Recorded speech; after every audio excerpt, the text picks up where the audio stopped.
At what age do you, as a parent, think it's okay for your child to have sex? I'm asking myself that question. Yeah.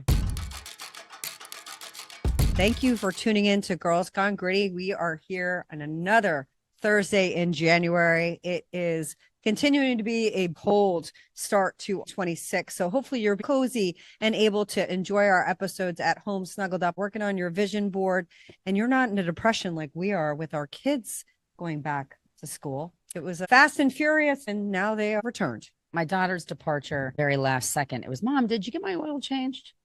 Of course, I took her car to get it serviced. We had some issues with her car, and I didn't see an itemization. Sure enough, I did not get her oil changed, and she was 600 miles over, and she's about to drive back to Columbus. It's interesting how our children have these cars that are theirs, yet they take absolutely zero responsibility for them. Mom for the win again. Mom made it happen. And then as soon as she drove away, I get a reminder that she is past due for servicing 600 miles over. That's how we found out how many miles over her oil change she was. Oops.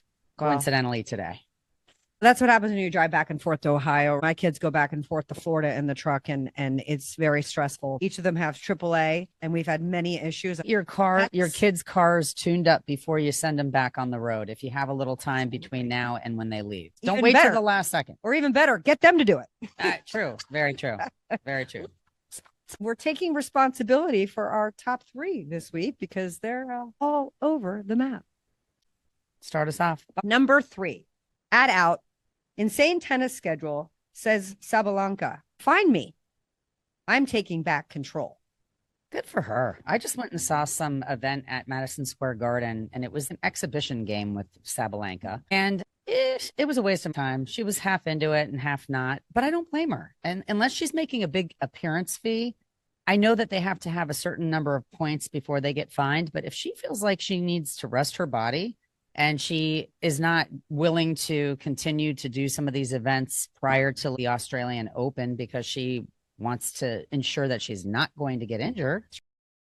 Good for her. Yeah. I understand the way you have to qualify for any of these major competitive sports. If you look at the tour schedule, it's actually insane. Even when you look at with the golf schedule and the tennis, and those are 2 sports that you think are less taxing, unlike a basketball or a baseball schedule, they are equally as demanding of a schedule for these professional athletes. So it's great to have somebody that can be a leader in that space. And the burnout is real. These pros, they're all playing so many hours a week that at some point burnout is bound to happen. So if she feels the burnout, I think she's being proactive and taking charge of her body by saying, hey, I need a break. And a lot more people need to say, I need a break, because when your body is letting you know that there's something not right and you keep playing on it, you're bound to injure yourself. Take it from me. Yeah. Especially when you're a one sport professional athlete. That's a tough thing. But they just said tennis is one of the fountain of youth sports. Because you socialize and you move. Good. It's a great sport that you can do your whole life. Yeah. I can thank my co-host for pulling me into that insanity, because I stayed away from it for years because people are cuckoo. But anyway, that brings us to number 2. Plastic surgery, crazy talk for babyface Bradley Cooper. He's dispelled the rumors, people. He's so cute. I think men get better looking with age. And because he looks good, there's haters. I think it's funny that there's male haters making him come to the table on whether or not he's had plastic surgery. He has not had plastic surgery, but he stopped drinking for 21 years. He's sober. And guess what? When you're drinking and coking and you're in the drugs, rock and roll life, it ages you dramatically. And he has been taking care of himself and not doing those things for the last 21 years. And it shows. When you stop at 29, you've gotten ahead of it. He aired it out. Good for him. Did what he did, and he stopped, and he looks great at 51. Yeah. Good for you, Bradley. Number 1. The rules for the FDA are upside down again. Inversions abound thanks to RFK's food pyramid. This food pyramid makes sense to me. Absolutely. I think this is going to be an episode because it's finally getting to where it should be. Food in general. Ice cream is going to be 3 ingredients again instead of 17, and 13 of them you can't even pronounce. So we are thrilled with the new pyramid. And if you haven't seen it, you should take a look because we're going to post it on. We were looking at this and it just inverted from when we were kids. And there's been multiple iterations of the food pyramid. And what we want to know is how much we're in bed with the big 7 food companies. Hopefully we can unravel some of that.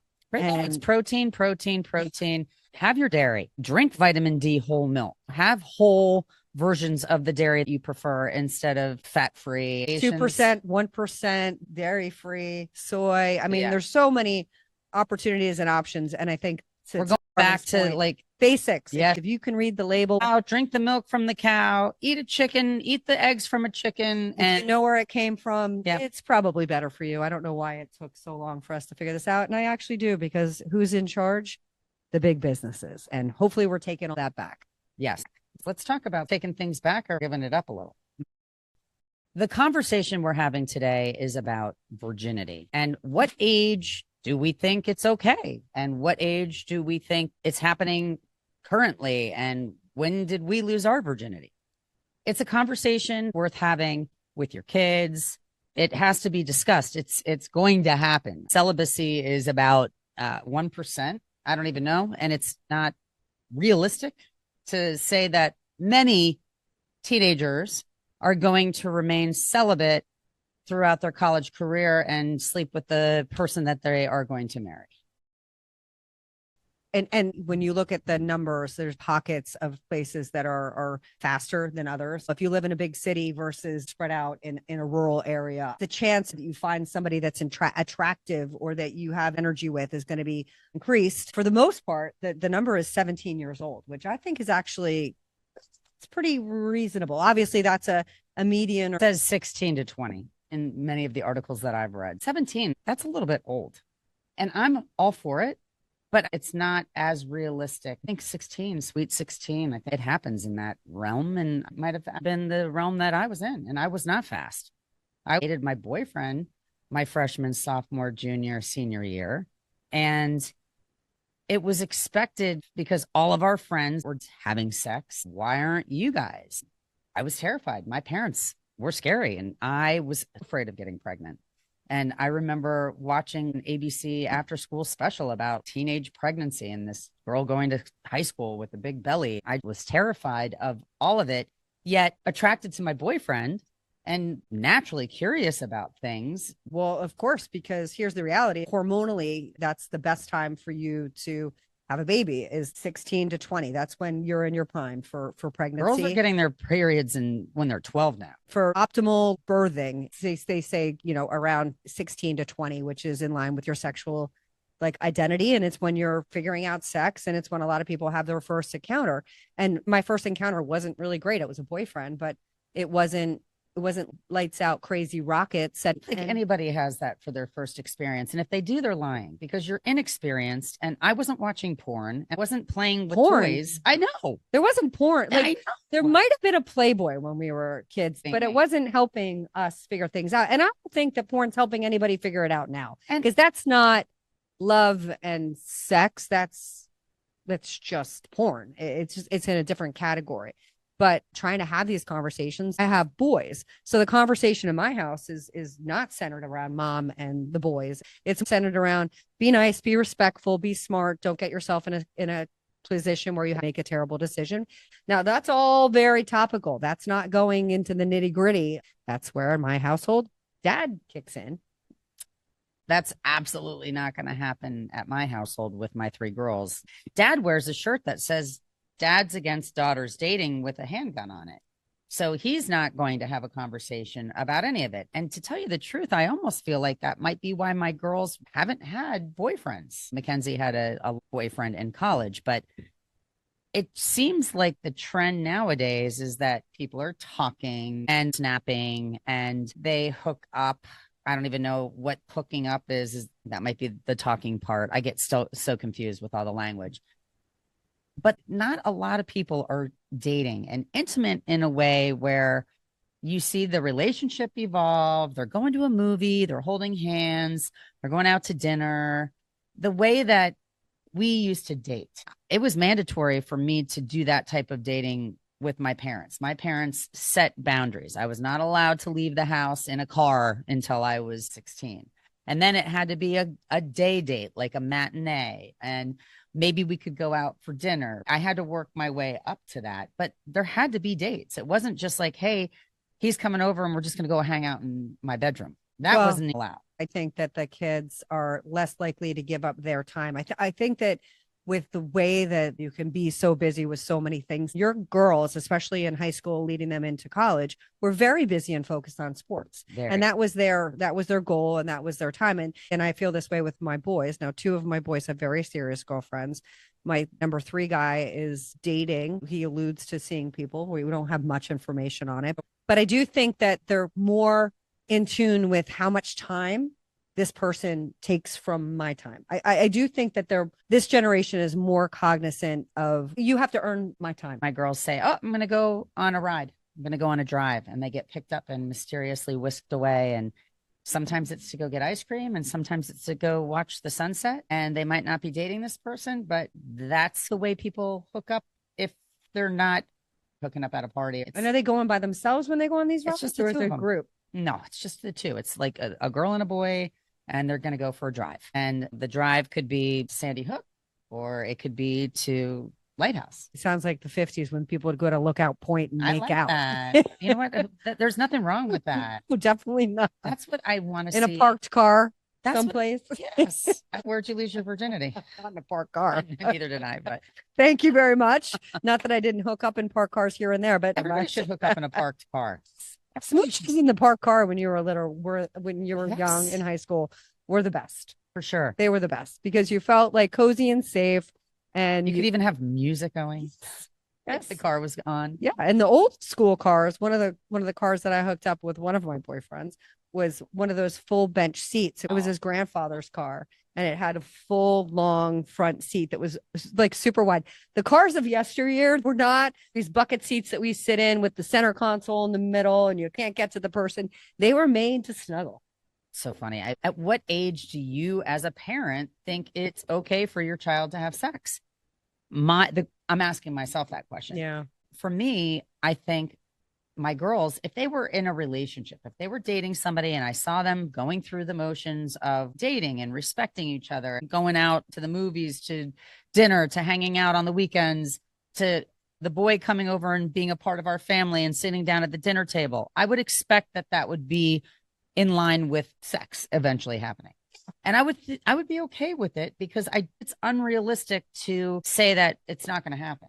And if you say, no, you cannot, and you can get pregnant and this and that, people like to do what's taboo. Just like our drinking situation. It is. You can't keep it so far away from them that when they break the rule, they're getting away with something. And you don't want that moment to be a defiant moment. Like, I'm going to do it because you didn't let me. That's the wrong motivation. And hopefully whatever age you've chosen to let your child engage in sexual behavior, it's coming, to your point, but you want them to do it in a way that at least feels intentional, not in a drunken state, not in a state of panic or being forced. But it takes inhibitions away. I feel like that's definitely how a lot of my friends had their first experience, the lack of inhibitions when you drink a little bit.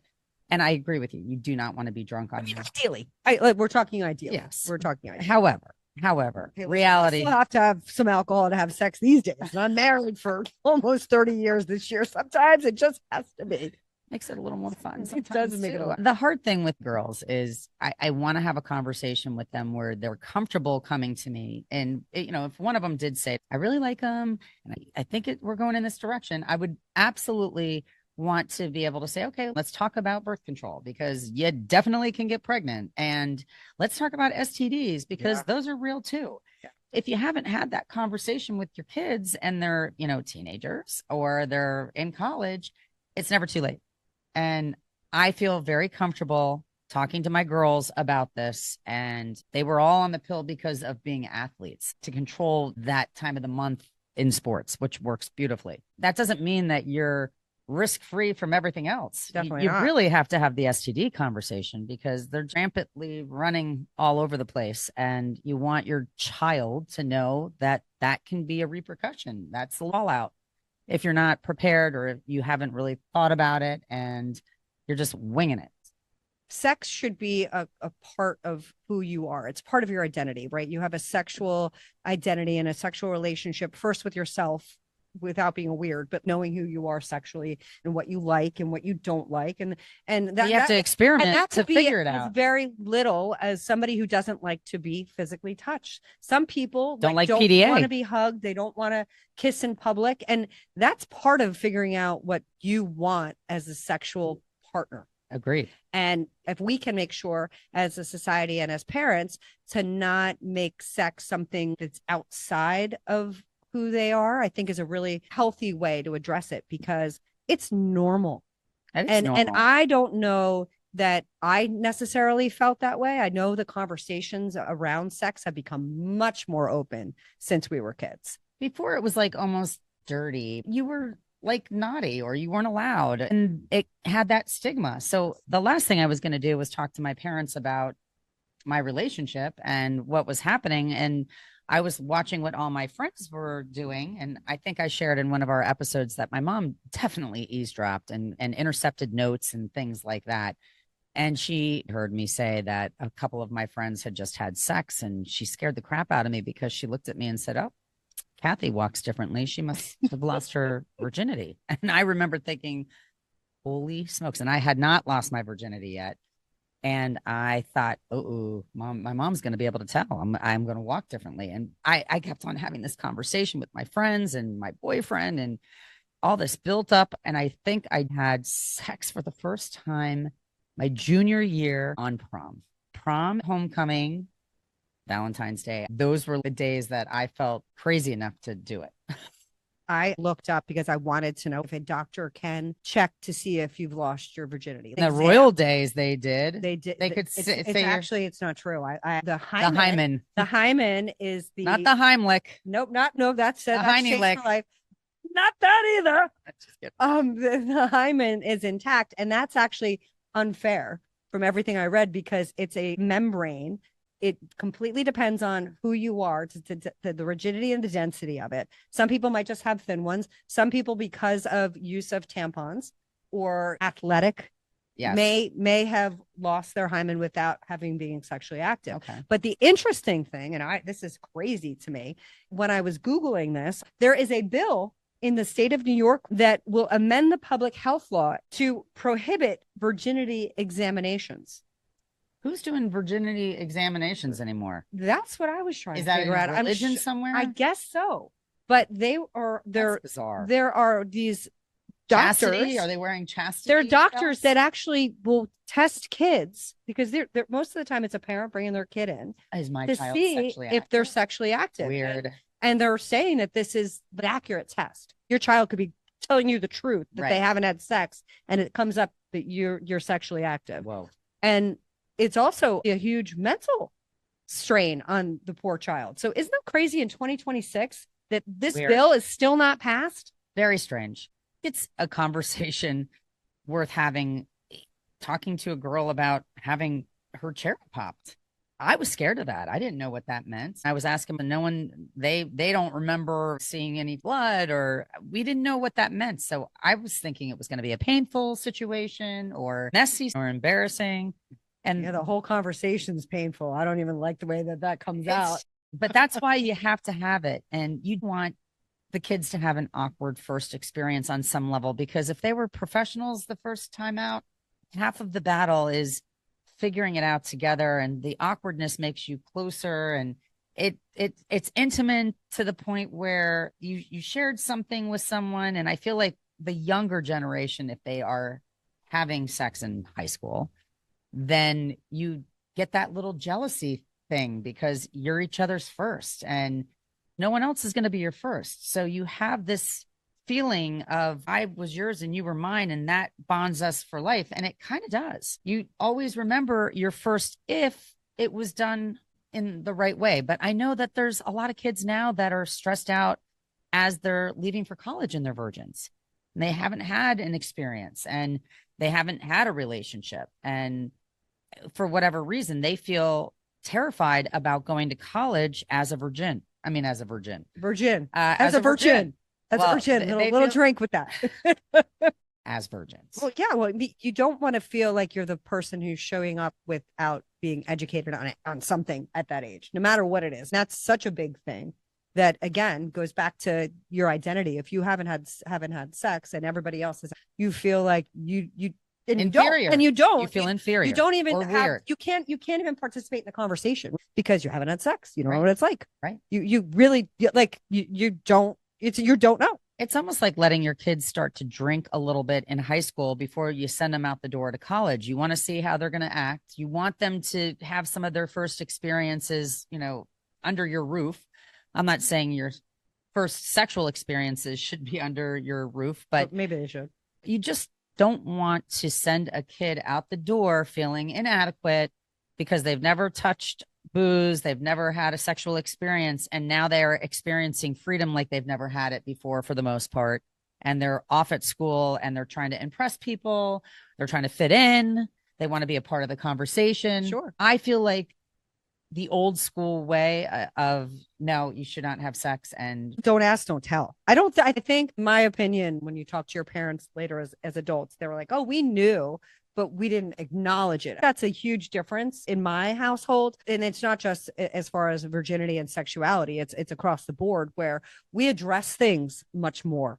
When you were a young man, when I was growing up, 70s and 80s, boys didn't talk about their feelings. No. That has changed so much. And sexuality is just a piece of that. I don't know if it's changed in my house. I don't know that my husband's talking about his feelings ever. No, I'm not talking about your husband. I'm talking about today's society. You don't just man up and suck it up and deal with it. The boys are more likely to say, oh, I'm having a really hard day. And, that's a badge of honor and a badge of strength to say, having a mental health day. Like, that was never done. No, that was definitely never done. Again, I just feel like sex was not discussed as openly. No, it wasn't. It was on an ABC after school special, and you were Right. terrified that you were going to be the teenage pregnant person. And I was terrified that something would go wrong and it would ruin my life and I wouldn't be able to play sports and go off to college. I'm in admiration of these kids that get pregnant in high school and go through with the pregnancy. When I was growing up, they had a special school that kids that got pregnant would all go from all the boroughs, Yep. which was nice. But there's kids that are going to RFH that are pregnant and they're going from class to class and it's not frowned upon. Mm-mm. And it might be atypical, but I think it's great. I don't think that they should have to go somewhere else unless they're learning home ec and how to cook and how to do laundry and how to do things that would prepare for the family that they're about to add water and stir. I think it's whatever makes you comfortable. And we talked about it with our pro-choice, pro-life episode where I don't know what it's like to be in your shoes. So let's make it as best of an experience for you. Right. And you can develop who you are the best you can if you're in that situation. And back to the virginity situation, that's what you want there too. You want them to feel comfortable, feel confident. And listen, there's also a movement with a lot of the religious experience that has become more of a groundswell with our youth because of the disconnect of technology. There are kids that are deciding to be holdouts that want to wait until married. Charlie Kirk and his wife. It's not a steadfast thing like any and most things. Each kid is different. My 4 boys, I talk to each one of them in a different way, not only based on their age, but based on who they are. Right. Some of them want to hear it a certain way. Others want to figure it out. Other people want to give me every last detail and create a roadmap.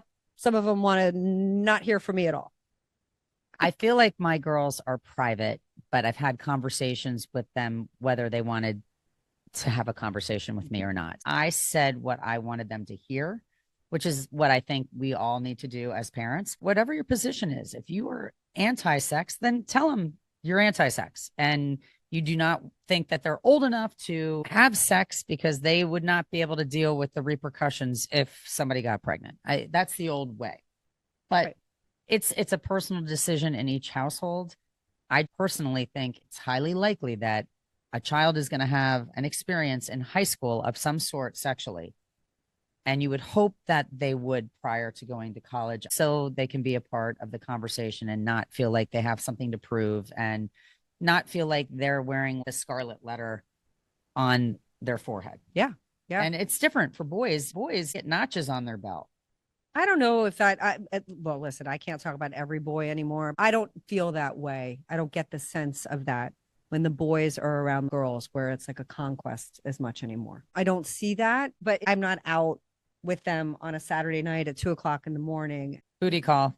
Correct. So who knows what the truth is on, I do think if you are having those conversations with your kids, Farley and I have always talked about, if it's not me, make sure it's somebody they feel that they can come to, right? So if my kids couldn't come to me on something for fear of whatever, not being able to be truthful, they know that they could come to Farley or go to my sister, depending upon what the situation was. Vice so it's versa. really important, if you don't feel that you're the right person to have these tough conversations with your kids, that somebody in their universe that Agreed. you know, love, and trust Agreed. that they can go to. You want your child to have more than one experience. I remember thinking you want to be with one person your whole entire life. And I just don't know how realistic that is. You hope you fall in love with just one person. But I also think we replay our memories over and over again. You have to figure out if you like something and if this works and if there's chemistry, and there's a lot of things that go into relationships and being sexually active. And you might not be into that person sexually and you turn the page. Should we all just have one partner because it's the morally correct way, or are we going to frown upon that now? You don't get many chances to do it over and over again when you're single, young, and carefree and all that. To go to the villages in Florida, and then you do whatever you want, from what I understand. I can't even believe that I'm talking like this. My parents were so strict, but now I think that you need to have more than one partner to see what you like and to grow sexually. Yeah. And I don't know what the number is. I don't know that it's 100. And there's people that, oh gosh, that who's I that know crazy girl that I know that there's, oh gosh, that was a terrible story. Terrible, horrible permutation of social media, if I've ever seen one. I mean, I think she slept with 1,000 people or something. 24 hours. Yeah. There's a do not repeat. At the end of the day, respect yourself and figure out what makes you happy and be true to that, and you'll be fine. And listen, I pray that she's okay after that. They were saying shortly thereafter she was suicidal, that there's the other thing. Yeah, you don't have to give it away. You don't have to feel pressured to do it. Stay true to you, the best that you can. And hopefully you like the person that you're having your first experience with, because it makes it that much better. And the person you're still having your experience with. And you don't need too much alcohol or Cali soberness for the month of January. Exactly. When everything's white and pale and please. We're going to dial back and go into a healthy conversation about my Got Grit Award winner. I'm happy about the Got Grit Award winner coming off of December, because it's a month of excess. And as I always say, from Halloween to New Year's Eve is eating season, and January becomes reassess, reevaluate. How's your vision board going? And what am I doing? Everybody's California sober, dry January, or starting their diet or their new exercise regime. So hats off to Health Secretary Robert F. Kennedy Jr. for the ripple that he has made in a short amount of time in office. We have talked about food and nutrition a lot over the last 2 years that we've been podcasting, and he's behind a lot of those changes. He is adamant about not having additives and preservatives, about this inversion of the food pyramid, and it all is making sense. He's the one that is confirming it's not terrible to drink vitamin D full milk. Unless you're lactose intolerant. Well, I'll stick with my oat milk. The new food pyramid with red meat, cheese, vegetables, and fruits pictured at the top is a healthy, well-balanced, common sense diet. And too much of anything is not good. We know that. They're saying alcohol isn't healthy. And they're going out on a limb and finally saying that if you can not drink, it's better for you. And that's another area where we talked about our youth earlier. And that's where they've definitely cut back is the alcohol. And sugar, a demon, and everybody knows it. Kennedy described the guidelines as the most significant reset on nutrition policy in history, calling for an end to policies that promote highly refined foods that are harmful to our health. Thank you. And let's hope that the next step that he can take is to unravel all of these large lobbying organizations that are in this food industry that we have lost control of. And I hope that he can do that, because that's really where we'll make an impact, because there are 7 companies that own freaking everything. And if God didn't make it, rethink whether or not you're consuming it. Well, he's known for agency transparency. He has focused on ending the revolving door between federal health agencies like the FDA and the pharmaceutical and agricultural industries to reduce corporate influence. Yeah. Which sums up exactly what you just said. Yeah. The lobbying has become the issue. Sara Lee, Nabisco, infused sugar so we get addicted. We're going back to basic ingredients. So RFK, thank you for making that a reality. Well, I'm super excited about this song of the week because this person has not been on tour or put out anything new in a really long time. If you ever find yourself stuck in the middle of the sea, I'll sail the world to find you. If you ever find yourself lost in the dark and you can't see, I'll be the light to guide you. We find out what we're made of when we're called to help out our friends in need. You can count on me like 1, 2, 3. Bruno Mars is back. He's releasing an album. Isn't that exciting? Oh my God, he's so great. I saw him twice. I would love to see him live. He's on my bucket list for sure. He's announced his tour. He's going to be here next September in the New York area. So Bruno Mars, 24 Karat, and we value you like gold. You are our listeners. You are our heart and soul. And we appreciate the fact that you're going to have gritty conversations with your family members. Hopefully this struck not the hymen, but another chord. And with this episode is sponsored by Trojan. Does Trojan even exist anymore? I think so. Okay. Cheers to having real conversations about real things that matter, like sex. And having great sex. Yes. Whenever you do have it. Okay. Let's go.